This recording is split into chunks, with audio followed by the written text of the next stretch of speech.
welcome to another episode of Roll or Die. We have a repeat guest for you today.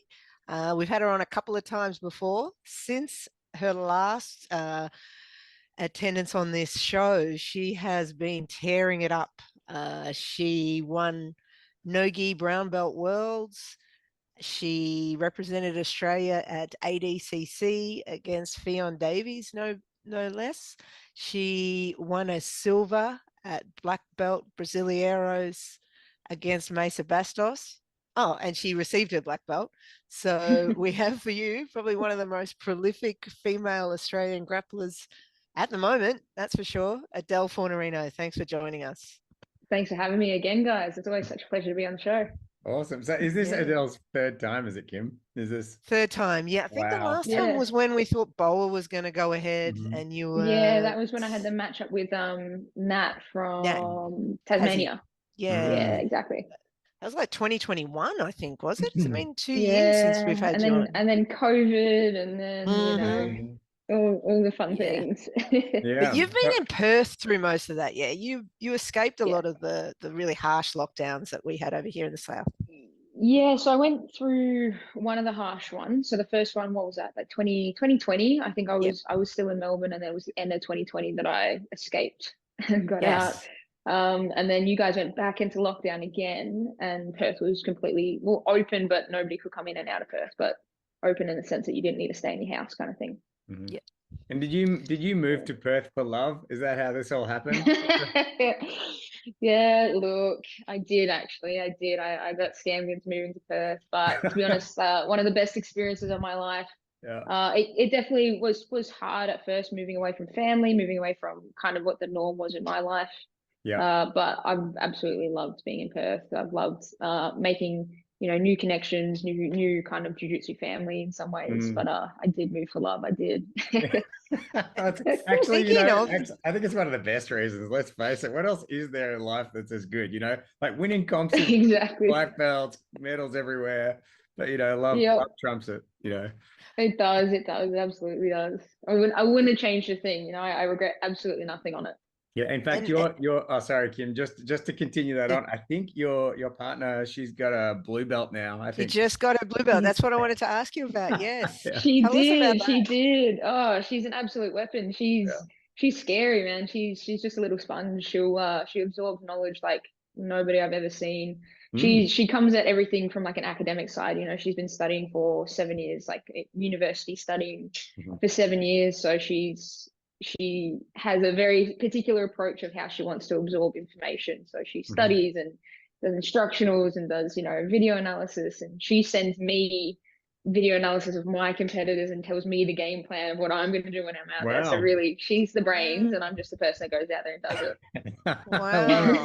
That's so cool. Well, because I wanted to ask you from like as a relationship point of view, because I'm also in a relationship with someone who got a blue belt, and I wanted to ask you how, as the higher belt, you're kind of what the dynamic is. Are you kind of like the coach, or from what you're saying, it sounds like it's almost fairly equal between you? Is there frustration when you're sharing techniques and drilling together and things like that, or how does it go? Oh, it always comes with its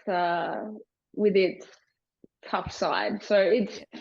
So I'm her coach in a sense that like while we've been in Perth, I've been in charge of like her progression and making sure that there's not any major gaps in her game, and just making sure that she's a really strong blue belt. I know that coming up, especially through Dominance, you know, Dominance has a big reputation for having really good blue belts that are quite well rounded. So that was something that was very important. So I made her, you know, do a blue belt syllabus that I would have had to have done when I was back at home. But when it comes to kind of the competition side of things, when I'm prepping for a competition, she puts a lot of time and a lot of energy into making sure that I'm ready. You know, she gives me a list of things to do. She gives me videos to watch. She watches the videos herself and writes notes and kind of goes, oh, this is a gap in this person's game.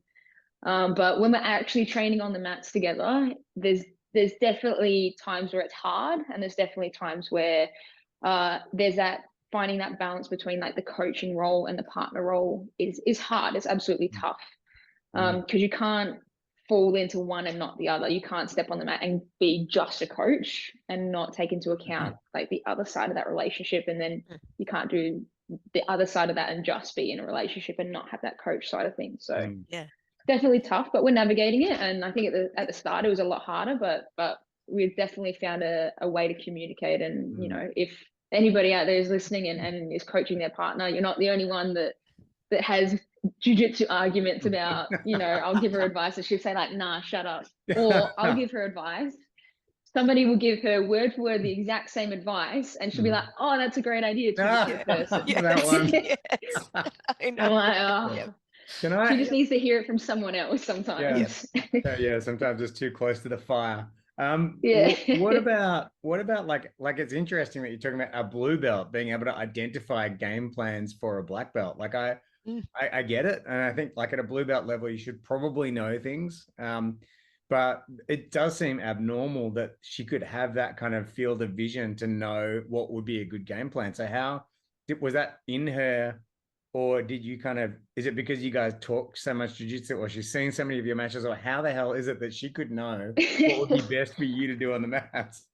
It's completely abnormal. It's a very, it's not everybody is able to do it. I think that the way that her brain works is she can analyze things quite like analytically. Okay. She's also, I call her a jiu-jitsu snob because she spent the first 2 years of her jiu-jitsu journey being in rooms with literally the best competitors in the world. You know, wow. She was in Vegas when it was a closed training session, and, you know, Lockie was there and Liv was there and Ash Williams was there and all these ADCC guys were there. And that's who she was training with for her very first competition in Vegas. You know, she was, cool. She's lived a very privileged life. Yeah. Very privileged jiu-jitsu life, that's for sure. Cool. So she's had a lot of information and a lot of guidance from those guys as well that have definitely impacted her perspective on jiu-jitsu. But she's also come from a background of high-level tennis. So she kind of understands high-level competition and that it's a little bit more, there's a little bit more that goes on behind the scenes with strategy than just kind of going out there and doing it. Yep. Awesome. Okay. And so now on to you, Adele, as well. Like it's great to talk about your partner, but we're here mostly to talk about you. So let's go. I mean, you're you know, very much shown yourself on the world stage as being one of the best competitors, not just in Australia, but in the world. Can we talk a bit about how you went at Brasilieros? Because absolutely, I don't know, for anyone listening out there, I don't know of anyone any gringo that's actually won Brasilieros at black belt level. Yeah, like they're pretty much only Brazilians seem to win it, or am I?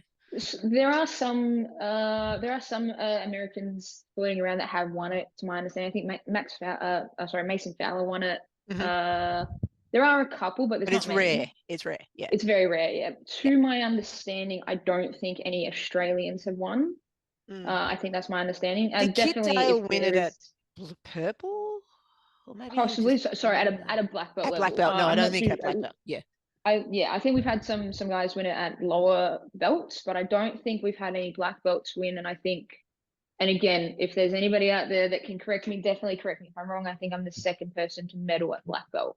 Yeah. So it just goes to show that you know, that particular competition is definitely dominated by the Brazilians. And I think it's one of those competitions where there's a lot of Brazilians that don't get a chance to actually travel and get onto other kind of major events. So, you know, you don't see them at Worlds or you don't see them at Pan Ams, just because they do the competitions in Brazil and they just come out of nowhere. So there's a lot of talent, and it's unseen talent and unrecognized talent that's also at the Brasilieros. So you can get somebody that you just don't recognize and they could be an absolute weapon. So everybody in the divisions are dangerous.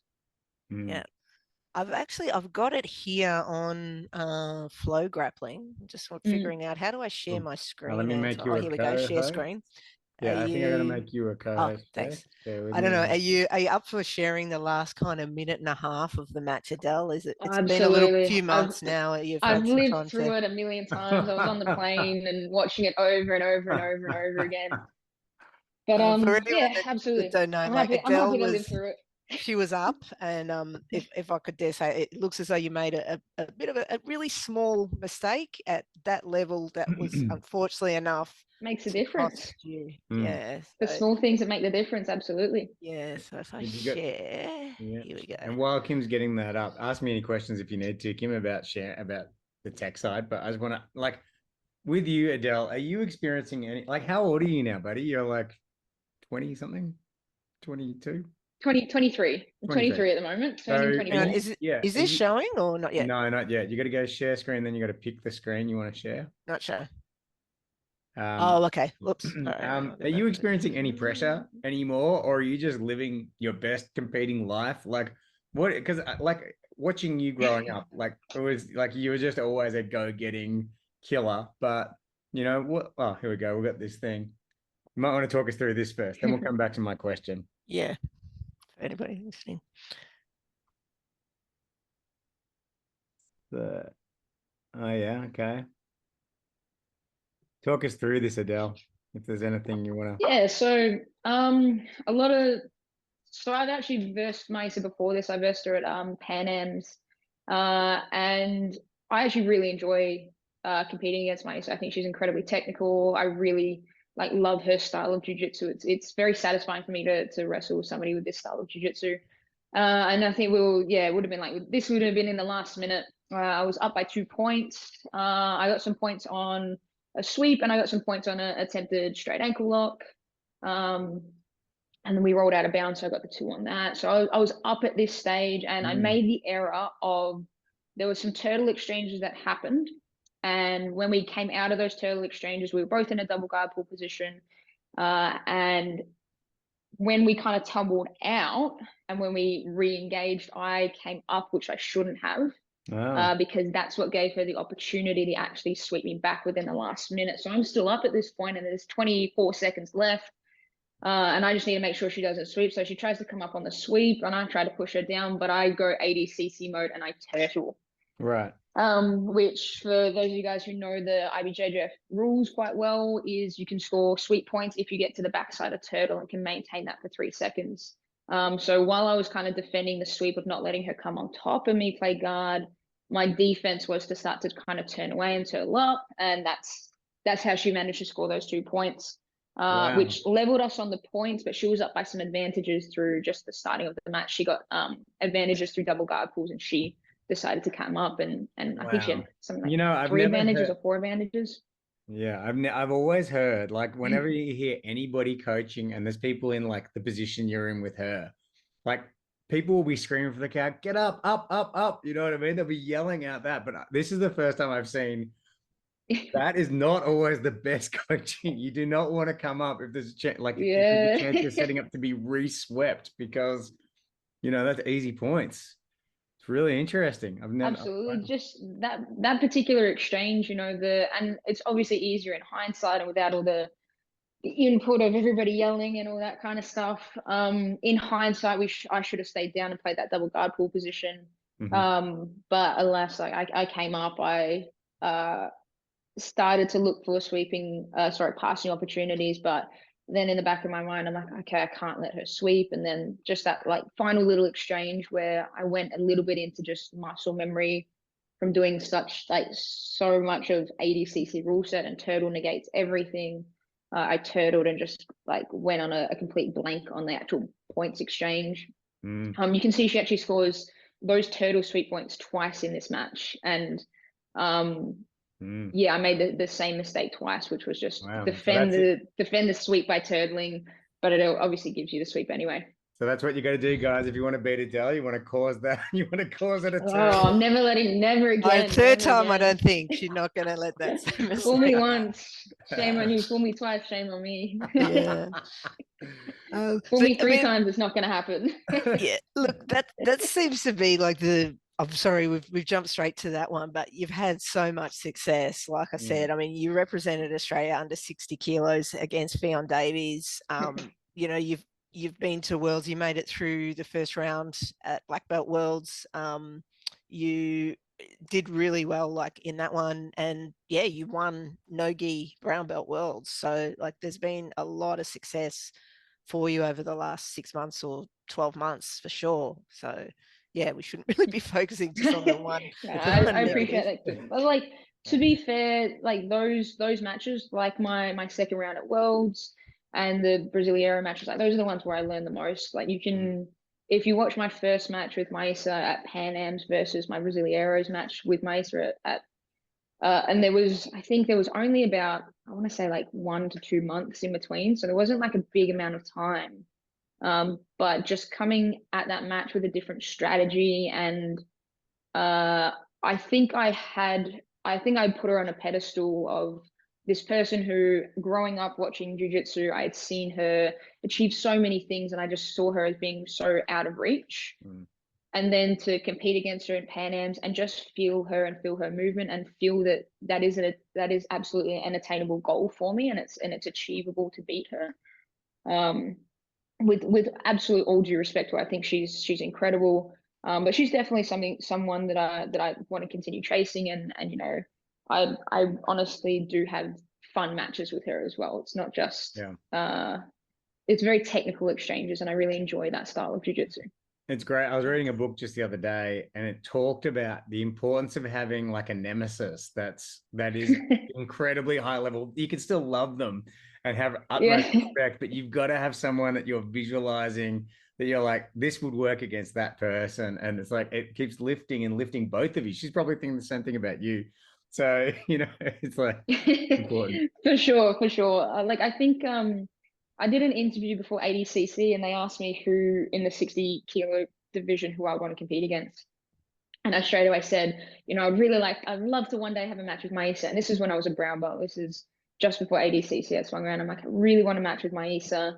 And, you know, when it eventually did come around, I just remember being really excited for it, because I knew that it was just going to be a fun match. And I knew that she was going to be somebody who I think a lot of my competitive career, especially in IBJJF, it will be coming after her. With all the respect in the world, but it will be kind of chasing after her a little bit. Awesome. That's great. And speaking about ADCC, for people that may not know, they've made some changes to the female divisions finally. So there's going to be an under 60 kilo division, an under 70 kilo division, and an over 70 kilo division. Yeah. So there's going to be a 55 division. Oh, 55. Sorry, division. 50, 65. Yep, that's it. Yeah. So what way are you headed? Have you given thought below to that? 55? Below 55, definitely. Yeah. I naturally sit like only just above that. So to actually put on weight to get around that 60 mark was actually quite difficult for me. Because I just don't naturally sit there. So I was eating a lot of calories. I was doing a lot of lifting, and even eating, you know, upwards of 4,000 calories a day, I still was not quite getting to 60. I didn't weigh in. I think I weighed in at like 59 or something, and that was like how my body just wanted to max out at that point. I think Liv was similar the year she went too. Yeah. Yeah, absolutely. Yeah, I can only imagine, because she's actually she's a bit smaller than I am, so I can only imagine the struggle that she would have had getting up to 60 as well. It's funny, everybody talks about like weight cutting and how hard it is to get down, and then, you know, on the flip side of that, how hard it is to get up. And you know, jiu-jitsu athletes and martial art athletes, they play so much with their weight, and it fluctuates so much, so it's a whole other side of the sport. But 55 is perfect for me. 55, I feel like I can be quite strong at that weight. I can lean out quite well at that weight, and it's comfortable for me. I don't feel like I'm going to be depleting myself either to hit 55. Yeah.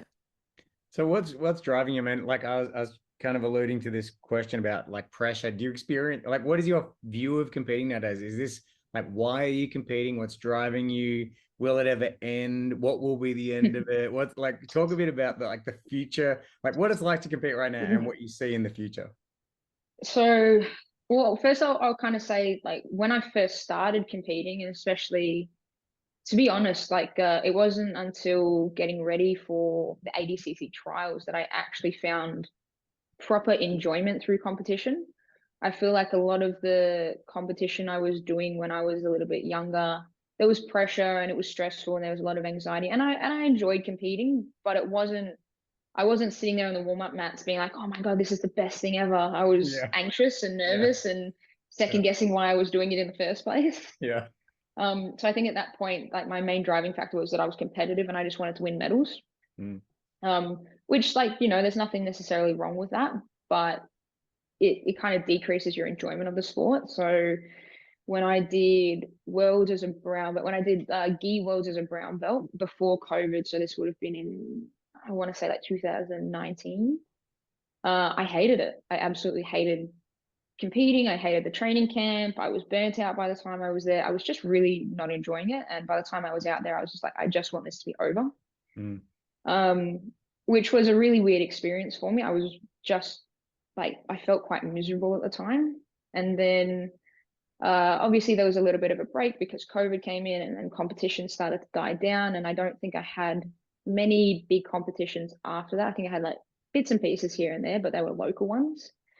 And then ADCC trials swung back around, and then I think I kind of realized that I could come at it in a different way and have a different perspective on it, and just use it as a tool to kind of grow my own jiu-jitsu rather than just work really hard and make yourself want to vomit when you're on the mats all the time. I think it was more like a technical growth for me through the ADCC training camp, and I really enjoyed that. And then when I was actually getting ready, like when I was on the warm-up mats, I was really, really excited. Like I was genuinely happy, and I had never really experienced that feeling of being at the competition, like being like waiting by the edge of the mat, ready to step on it, and actually being excited to get out there. But I felt like I was just like wanting to be let out of a cage, like I really just want to go, like I'm so excited. And I think I've kind of tried to bring that mentality into all the following competitions of just like excitement and fun and play. And I compete way better when I'm actually having fun. Awesome. Yeah. Love it. You just recently had one Grapple Fest, which was over in, was that Manchester or somewhere? It was Liverpool. Liverpool, yeah. And that was so exciting. Like it's just so amazing, like to bring female jiu-jitsu into the stage like this. Like it's so good to see. I mean, I don't know if there's anyone out there still that thinks that female jiu-jitsu is boring to watch, but like it's so we tried cool to make it not boring. Yeah, it's I don't know if that's on Flow Grappling, that one. That's just like amazing. No, I think it's its own. I think it's its own separate stream. But there's some highlights on. I think there's some highlights on my Instagram, and there's some highlights on Grapple Fest, and there's some highlights on Grapple Culture as well. That was a really fun event. It was funny because the lead up to that event again, like in the warm up area, because it's such a long day. They ask you to kind of get there at I think it was like 11 o'clock in the morning to take photos and to do all the things that you got to get done, and to go over the rules meetings. And you're pretty much there for the whole day. And we ended up competing at, I want to say like 8 o'clock at night. So I was like falling asleep in the back room, and you know, I had a friend there. I had Ashley Bendel, and she was there to coach me. She had actually driven all the way from Wales, from Swansea, to come coach me. So like very, very appreciative of having her in my corner. But she was trying to like wake me up and get me pumped for it. And then by the time I got out there, just like a little bit of like slap, and then push me and shove me out there, a bit of that. But for that match, I was really specific that I wanted to play a different kind of game. I wanted to open up. I wanted it to be interesting.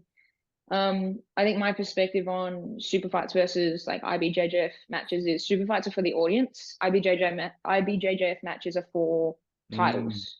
So you do whatever it takes to win that title.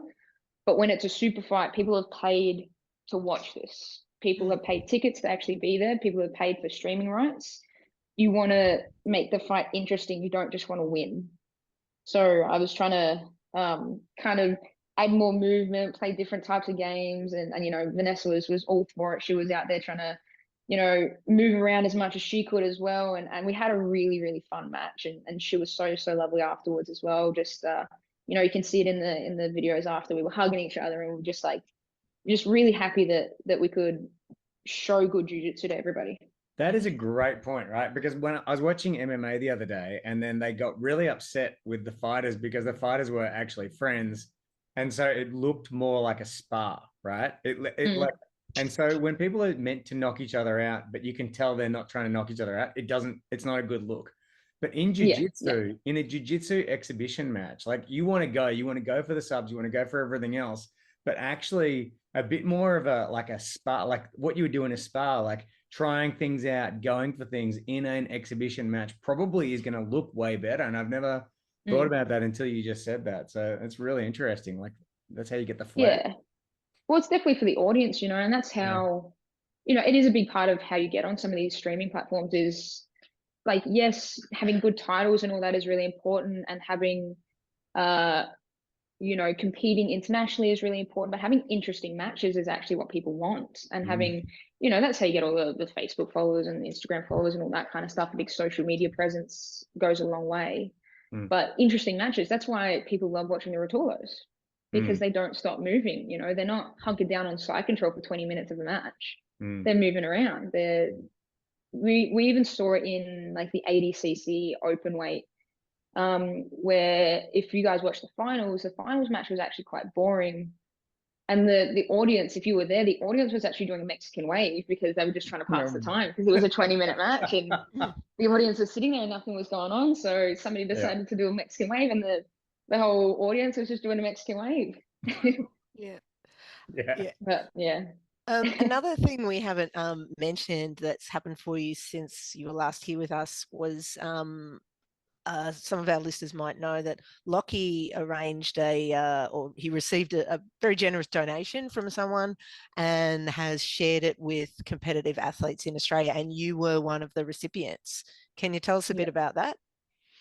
I think that it was a very awesome. Oh, sorry, that's my coffee machine going off. Can take the girl out of Melbourne, but you can't. Make me one. Sitting here drinking my oat milk coffee. How good is oat milk? Normal milk. It's got to be oat milk. Oat milk is the best coffee. Like oat milk's great. Oat milk is great. I was all for soy for a little bit, and now I'm back into the oat milk, and I'm enjoying the oat milk. I completely agree. So there was an anonymous donor that gave some money to Lockie, and Lockie decided that he wanted to put it into Australian athletes and kind of support the jiu-jitsu scene in Australia. And part of that was giving it to high-level athletes that are competing internationally that had good results. So he put a bunch of what would you call them? He put a bunch of criteria, I guess. Yeah, exactly. Criteria to actually be eligible to get any kind of funding. And part of that criteria was medaling at either, I think it was ADCC trials, worlds, one of like the major IBJJF majors, or being at ADCC within the past 2 or 3 years. It was being a clean athlete, so you couldn't be on any performance enhancing drugs or anything like that. You had to spend more than 6 months in Australia.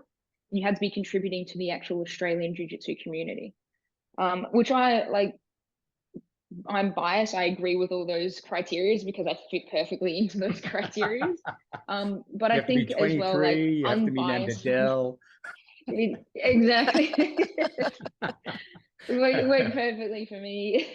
I can't tell you how many people sent me, like, Lockie released a video to like describing the criteria, and I can't tell you how many people sent that to me and be like, you fit perfectly into this criteria. I'm like, I have to send him a message. But I think it's a really good way to boost Australian athletes' ability to start to actually compete internationally.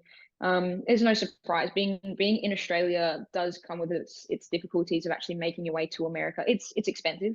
So to actually be able to travel to America and do those international competitions and then win those and get more fights off the back end, that it can be tough just from the financial side of things.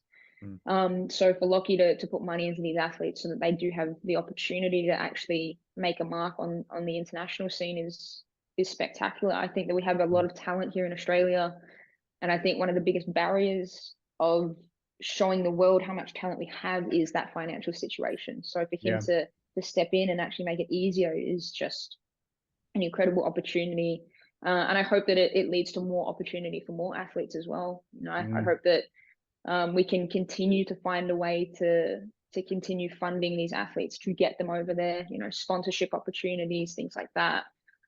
It all goes a really long way. And even speaking on that, I think something that's popping up recently is that seminars, like a lot of athletes are doing seminars, and some athletes are actually struggling to book out their seminars because there's so much information out there. There is so much instructionals, like YouTube videos. There's just so much information coming in. So people may feel the need that they feel less inclined to want to actually go to seminars when they can just get video content. And I think a big thing that some people don't realize about seminars is the fact that this is a lot of athletes' income.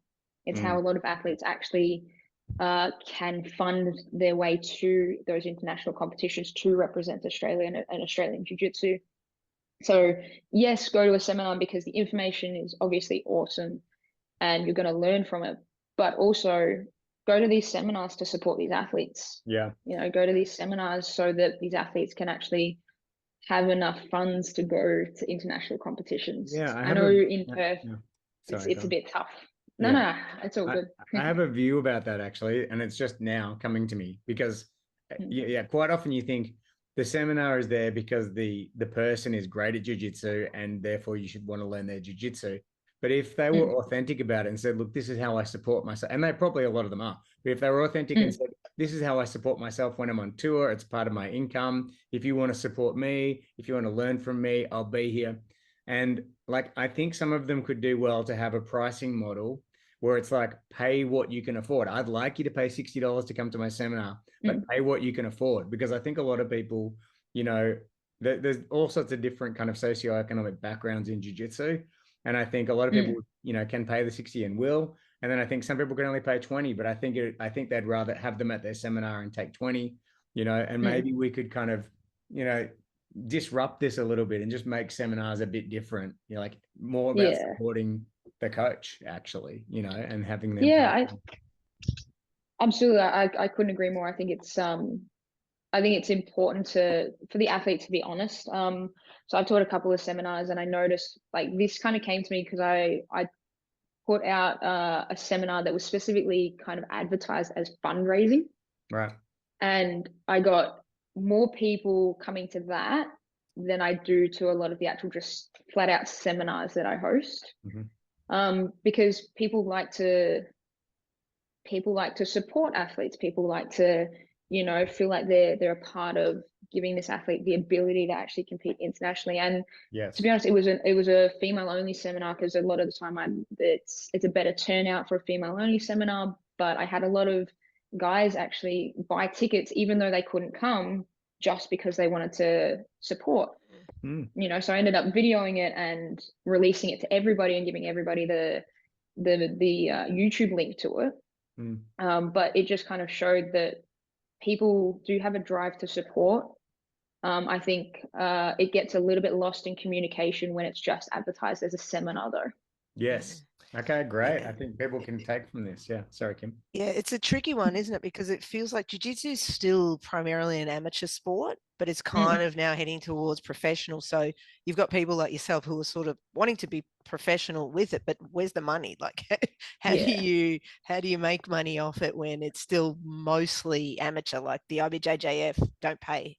You get a nice medal and I guess you can get some sponsorship opportunities from it, but it's a tricky one to actually pay the bills just with IBJJF. It is tricky, that's why most jiu-jitsu athletes are also coaches and they're also teaching PTs. And, if you follow most athletes, they'll be putting up on their Instagram stories, hey, like DM me for privates. And it's not because they're trying to boost their own egos and want to be wanted by people, want to be wanted to teach these privates. It's because they need to kind of hustle to actually be able to support this passion that they have, like financially support this passion. So part of that is making sure they're booking out PTs, making sure they're booking seminars, making sure they're coaching, all those kind of things. And as well as that, and what I'll kind of say to some of these athletes that do need more funding to go overseas is reaching out to people that own businesses and getting sponsorship from those businesses. Some of those businesses can be completely non-related to jiu-jitsu whatsoever. For these businesses, between you and me, it can be a little bit of a tax write-off for them. I didn't say that, but but it gives these guys gives these guys an opportunity to support athletes and allow them to actually kind of compete internationally. Yeah, actually, and we've only got 3 minutes left, but it takes me back to a time when Macca was competing. There was a time where athletes were setting up their own GoFundMe pages, doing their own fundraising, and actually it ended up kind of having a bit of a backlash. I was like, come on, you don't have a problem. Why are you trying to? But the truth of the matter is these people were trying their best to raise funds to go and compete amongst their circle. And like in hindsight, I don't have a problem with it actually, because at least they were trying something and they were putting things out and they'd be sending that to their local businesses and all of their family and friends. And they were making it overseas to compete. Like if they didn't have the money to compete, like I actually like there was mixed. It came in a wave and it went. You know what I mean? I don't Yeah, think it's happening yeah. very much anymore. But I do acknowledge that they were trying stuff, and I think we've all got to keep trying the best way we know how to survive and get through and compete. 100%, absolutely. Yeah. Any final words, Adele, in the last 2 minutes for our listeners? Any final words? I'm trying to think of something inspirational, something to inspire people to continue kind of training I'm and pretty sure competing and all those your things. actions are doing that. You Yeah. don't need to say a lot when You you embody do that. what you're doing. Absolutely. In fact, if I can just say, like, I have had to pinch myself multiple times to just, I mean, like in a non-condescending way, I can't believe you're 23. The things you've done, the things you've achieved, who you are on this show. Like, you're one of our most best speaking guests that we've ever had. You've been on 3 times. You just know your stuff, buddy, and you are a rock star. I don't know how else to describe you. You're as good as they I get. appreciate that. Thank you. And I appreciate that also, a lot. from my point of view, like I think it's just I feel so chuffed. You sort of represent like Australian female jiu-jitsu on the world stage. It's like you've come through from being a child, like a juvenile, and you've made it through. Now you're matching it with like the best in the world. It's just it warms my heart, and now I don't feel so bad about all the bashings that you've given me, because it's like, well, look at her, look who she's beating now. So thank you so much. We'll have this episode out. It'll be a couple of weeks because we've got a few lined up, but if you could share it on your social media, we would love that. And absolutely. Can't wait to see where you get to next. And thanks for giving up your time. You're No, thanks so much for having me again. I'll continue competing as long as I can. But I appreciate you guys having me on and setting up this platform for the athletes as well to just kind of speak their minds. But it's always such a pleasure to be on the show. Thank you. We'll Much have to love. have you back again. Thank Catch you. ya. Bye. I'll catch you guys.